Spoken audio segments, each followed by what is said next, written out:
పండిత పూజ పామర పూజ అని రెండు ఉంటాయండి. పండిత పూజ అంటే నీకు విధి విధానాలన్నీ తెలుసు, వరుస క్రమంలో ఎలా చేయాలో తెలుసు, తప్పొప్పులు ఏమిటో కూడా నీకు తెలుసు. ఆ విధంగా చేసుకుని వెళ్ళిపోతూ ఉంటారు. అది కూడా భగవంతుడు దాని పరిగణలోకి తీసుకుంటాడు. కానీ నీకు విధానం తెలియదు. నీకు తెలిసిందల్లా నమ్మకమే. నీకు ఏది మొదలు పెట్టాలి, ఏది ముందు చేయాలి, ఏది వెనక చేయాలి, ఏది నైవేద్యం ఎలా చేసుకోవాలి నీకు తెలియదు. కానీ నీ మనసులో ఏంటంటే నువ్వు ఉన్నావు, నేను పిలుస్తున్నాను, నీకు అది చేరుతోంది అన్న ఒక్క విశ్వాసం తప్పేం లేదు.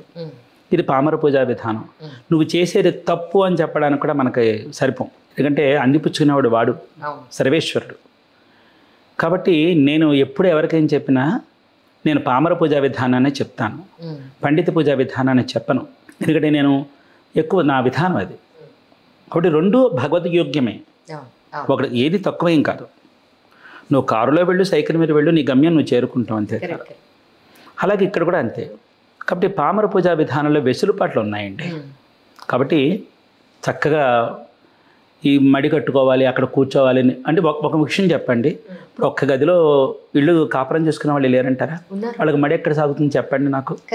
పెద్దవాళ్ళు ఉంటారు, అత్తగారో తల్లో మామగారో, వీళ్ళందరికీ సేవలు చేసుకుంటూ ఆ అమ్మాయి పిల్లల్ని చూసుకుంటూ ఏదో తోచింది పూజ.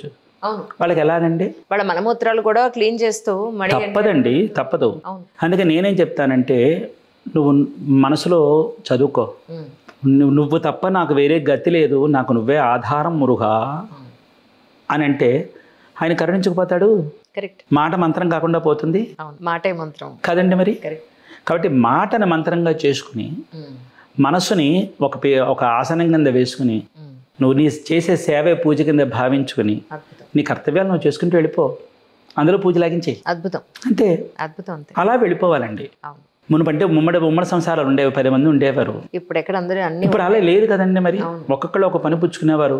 వాళ్ళు తీరుబడిగా పూజల దగ్గర కూర్చొని రాత్రి ఎప్పుడో లేచేవారు కదా. ఇప్పుడు డ్రిల్ మాస్టర్, హెడ్ మరి కదండి. ఇప్పుడు అడ్డెడి అందరికీ అన్ని రోగాలు ఉన్న అడ్డెడి తప్పాలకి ఏ రోగం లేదండి. పూర్వం మరి అన్నీ ఉడికించి అలా ఉడికించి పెట్టేవారు. మీకు నచ్చిన సామెత ఏంటి స్వామి?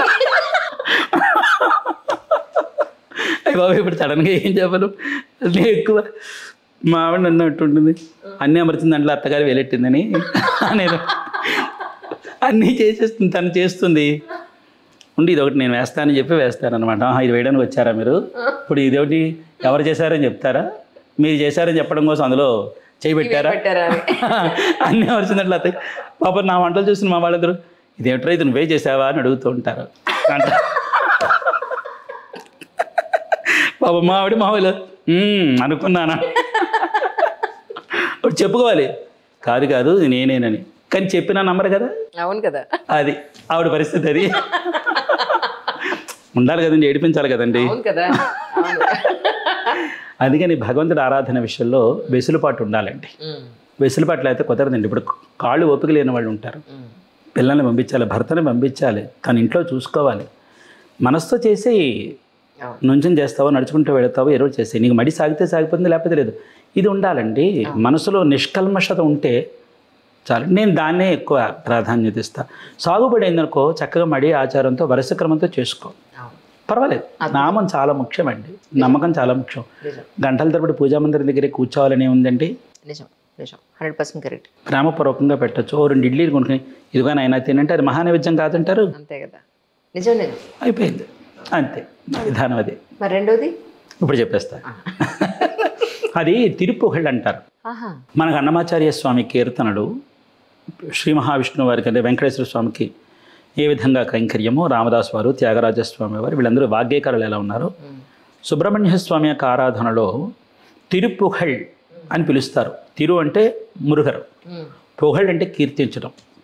స్వామిని కీర్తిస్తూ పాడినటువంటి వాళ్ళు ఎవరంటే తిరువన్నామలలో పుట్టినటువంటి అరుణగిరినాథర్ అని పిలువబడేటటువంటి భక్తుడు అనమాట. వారి జీవితం చాలా విలాసవంతంగా ఉండేది. అవునండి, అసలు వారి జీవితం విలాసవంతమైన జీవితం. కథారూపంగా తర్వాత ఒకనొక సందర్భంలో వారిని స్వామి సుబ్రహ్మణ్యేశ్వరుడు కరుణించి నాలుక మీద శక్తి శూలాయుధంతో బీజాక్షరాలు రాసి ఆయన ఒక గొప్ప వాగ్గేయకారుని చేసేశారు, ఒక జ్ఞానిని చేసేశాడు సుబ్రహ్మణ్యేశ్వరుడు. అందుకే మీరు తిరువన్నామలై వెళితే సుమ్మాయిరు మండపం అని ఒకటి ఉంటుంది. సుమ్మాయిరు అంటే మాట్లాడకుండా మౌనంగా కూర్చొని దాని అర్థం అన్నమాట. సుమ్మాయిరు మండపం, దాన్ని అమ్మా మండపం అని కూడా పిలుస్తారు. అక్కడ కూర్చొని ధ్యానం చేస్తారు భక్తులు.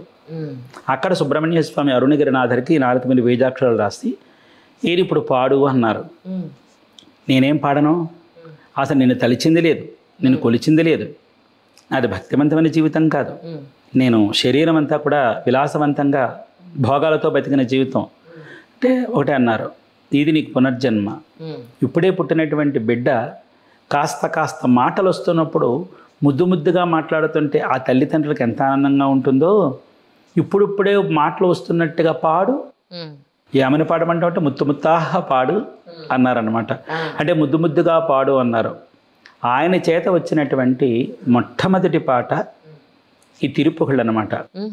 అదేంటంటే వెట్రివేల్ మురుగనక్ అరోహరా మొత్తైతరు బత్తి తిరునగయత్తి కిరశక్తి చరవణ మొత్తి కొరువిత్తు గురు పరయన బోధం முக்கட்பரமர்க்கு சுருதியன் முற்பட்டது கற்பி திருவரும் 30 வர்க்கத்தமரரு மடிப்பேண 10 தலதத்தக்கண தொடு ஒற்றை கிரிமத்தை பொருதொரு பட்ட பகல் வட்டத்திகிரியில் இரவாக பத்தருக்கிற தத்தை கடுவிய பச்சை புயல் மெச்ச தகு பொருள் பக்ஷத்தொடு ரட்சித்தருள்வதும் ஒரு நாளே.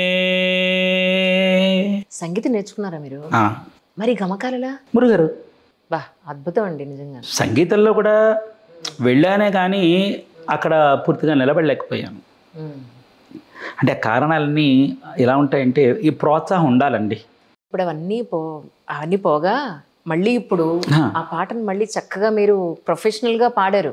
మైక్ ముందు చక్కగా ఇయర్ ఫోన్స్ పెట్టుకుని రికార్డ్ చేసి యూట్యూబ్లో ఎన్ని వ్యూస్ వచ్చాయి అనుకున్నారు కదా? అద్భుతం.